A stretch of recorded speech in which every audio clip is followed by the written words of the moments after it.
বুদ্ধের দৃষ্টিতে জীবন মানেই দুঃখ। এই দুঃখের ব্যাপ্তি অনেক গভীর।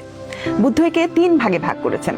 প্রথমত দুঃখ দুঃখ অর্থাৎ জন্ম, জরা, ব্যাধি এবং মৃত্যুর মতো অনিবার্য শারীরিক ও মানসিক কষ্ট, যা থেকে কোনো মানুষই নিষ্কৃতি পায় না। অনেকের কাছে বুদ্ধ কেবল বাণী সর্বস্ব এক চরিত্র, গল্পের কোনো মহাপুরুষ কিংবা মঠ মন্দিরের দেয়ালে ঝুলে থাকা কোনো নান্দনিক প্রতিকৃতি। কারো কাছে তিনি নিছক ধ্যানমগ্ন এক মূর্তি, আবার কারো কাছে কেবলই পূজার অনুষঙ্গ। এই যে বুদ্ধকে আমরা মূর্তির গণ্ডিতে আটকে ফেলেছি, এখানেই আমাদের বড় ভুল।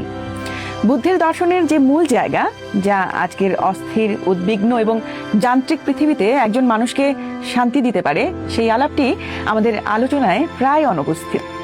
বুদ্ধ তো কেবল একজন ধর্মপ্রচারক ছিলেন না, তিনি ছিলেন ইতিহাসের এক মহান মনোবিজ্ঞানী, একজন দক্ষ দুঃখের ডাক্তার।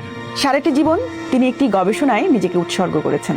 সেটা হলো মানুষের ভেতরে দুঃখের উৎপত্তি কিভাবে হয় এবং কিভাবে এর সমাধান করা সম্ভব। ওষুধ যেমন জাতি, ধর্ম, বর্ণ, গোত্র কিংবা লিঙ্গভেদে আলাদা কাজ করে না, বুদ্ধের আবিষ্কৃত দর্শনও তেমনি সার্বজনীন, ফলো করলে কাজ করে। তো বৌদ্ধ দর্শনের সম্পূর্ণ ইমারত দাঁড়িয়ে আছে চতুরার্য সত্যের উপর। এটি বুদ্ধের উপলব্ধির মূল নির্যাস। আজকে আমরা এই 4 সত্যকে অল্পের উপরে জানব। প্রথম সত্য হলো দুঃখ। বুদ্ধের দৃষ্টিতে জীবন মানেই দুঃখ। এই দুঃখের ব্যাপ্তি অনেক গভীর। বুদ্ধ একে 3 ভাগে ভাগ করেছেন। প্রথমত দুঃখ দুঃখ অর্থাৎ জন্ম, জরা, ব্যাধি এবং মৃত্যুর মতো অনিবার্য শারীরিক ও মানসিক কষ্ট, যা থেকে কোনো মানুষই নিষ্কৃতি পায় না। দ্বিতীয়ত বিপরিণাম দুঃখ, যা আসলে সুখের আড়ালে লুকিয়ে থাকা ভয়। আমরা যা কিছুকে সুখ মনে করি তা পরিবর্তনশীল। সেই প্রিয় বস্তু বা পরিস্থিতি হারিয়ে যাওয়ার বা বদলে যাওয়ার ভয়ই আমাদের অস্থির করে রাখে। তৃতীয়ত সংস্কার দুঃখ, যা আমাদের অন্তর্গত অতৃপ্তি। আমাদের মনে প্রতিনিয়ত নতুন নতুন চাহিদার যে উথাল পাথাল, তা কখনই পূর্ণ হয় না, আর এই অপূর্ণতাই আমাদের ক্লান্ত করে তোলে। দ্বিতীয় সত্য হলো দুঃখ সমুদয় বা দুঃখের কারণ। বুদ্ধের মতে আমাদের সমস্ত যন্ত্রণার মূলেও রয়েছে তৃষ্ণা বা আসক্তি। এই তৃষ্ণা 3 ধরনের হতে পারে। 1. সম্ভোগ তৃষ্ণা, যা কেবল বস্তুকেন্দ্রিক আনন্দের আকাঙ্ক্ষা। 2.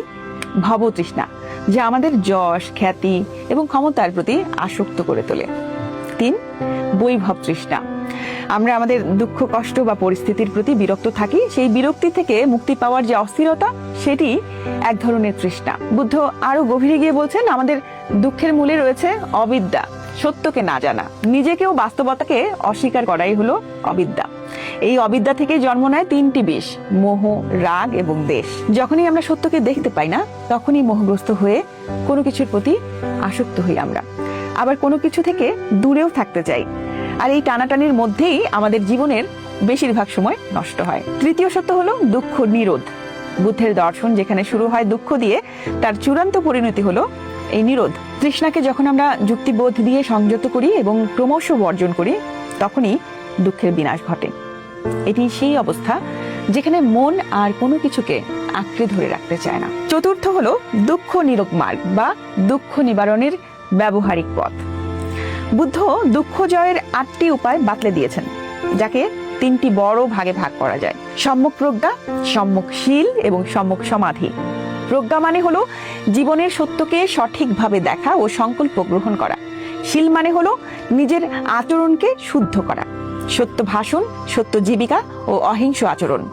আর সমাধি মানে হলো মনের একাগ্রতা ও সচেতনতা।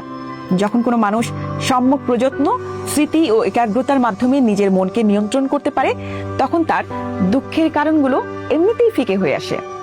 এই চতুরার্য সত্যকে পরিপূর্ণভাবে জীবনমুখী করার জন্য বুদ্ধ 12 অন্তর্দৃষ্টির একটি প্র্যাকটিক্যাল ব্লু প্রিন্ট দিয়েছেন। প্রতিটি সত্যের গভীরে প্রবেশের জন্য আছে 3টি করে ধাপ বা পর্যায়।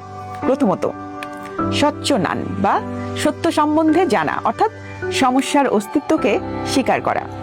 দ্বিতীয়ত কিচ্চনান বা সত্য সম্বন্ধে কি করণীয় তা জানা, অর্থাৎ সমাধানের রোড ম্যাপ তৈরি করা। তৃতীয়ত কতনান বা যা করণীয় তা সম্পন্ন করা, অর্থাৎ কাজটি করে ফেলা। প্রথম আর্য সত্যের ক্ষেত্রে আমাদের বুঝতে হয় যে দুঃখ আছে, এরপর উপলব্ধি করতে হয় যে এই দুঃখকে বুঝতে হবে। এই উপলব্ধিটি যখন আমাদের চিন্তায় স্থায়ী হয়, তখন দুঃখের স্বরূপ আমাদের কাছে স্পষ্ট হয়ে ওঠে। দ্বিতীয় সত্যের ক্ষেত্রে আমরা জানি যে দুঃখের কারণ আছে, অর্থাৎ তৃষ্ণা আছে। এরপর আমাদের সিদ্ধান্ত নিতে হয় যে এই তৃষ্ণাকে দূর করতে হবে, এবং যখন আমরা নিয়মিত চর্চার মাধ্যমে তৃষ্ণার টান কমিয়ে ফেলি তখন দ্বিতীয় সত্যের পাঠ সম্পূর্ণ হয়। তৃতীয় সত্যের ক্ষেত্রে আমরা জানি যে দুঃখের নিবৃত্তি সম্ভব। এরপর আমাদের মনের ভেতর যে নিবৃত্তির আকাঙ্ক্ষা বা উপলব্ধি তৈরি করতে হয়, এবং যখন আমরা বাস্তবে শান্ত থাকি তখন তৃতীয় সত্যের উপলব্ধি সম্পূর্ণ হয়। সবশেষে চতুর্থ সত্যের ক্ষেত্রে আমরা জানি যে দুঃখ নিবৃত্তির মার্গ বা উপায় আছে। এরপর আমাদের লক্ষ্য স্থির করতে হয় যে এই পথ ধরে আমাদের চলতে হবে, এবং যখন আমরা প্রতিদিনের জীবনে সম্যক কর্ম ও প্রজ্ঞা চর্চা শুরু করি তখনই এই চার সত্যের 12টি পর্যায় বা 12 অন্তর্দৃষ্টি আমাদের জীবনকে বদলে দিতে শুরু করে। অল্প কথায় এটাই বুদ্ধের দর্শন। এই দর্শনের প্রয়োগ মানুষকে তার নিজের জীবনের মালিক করে তুলতে পারে।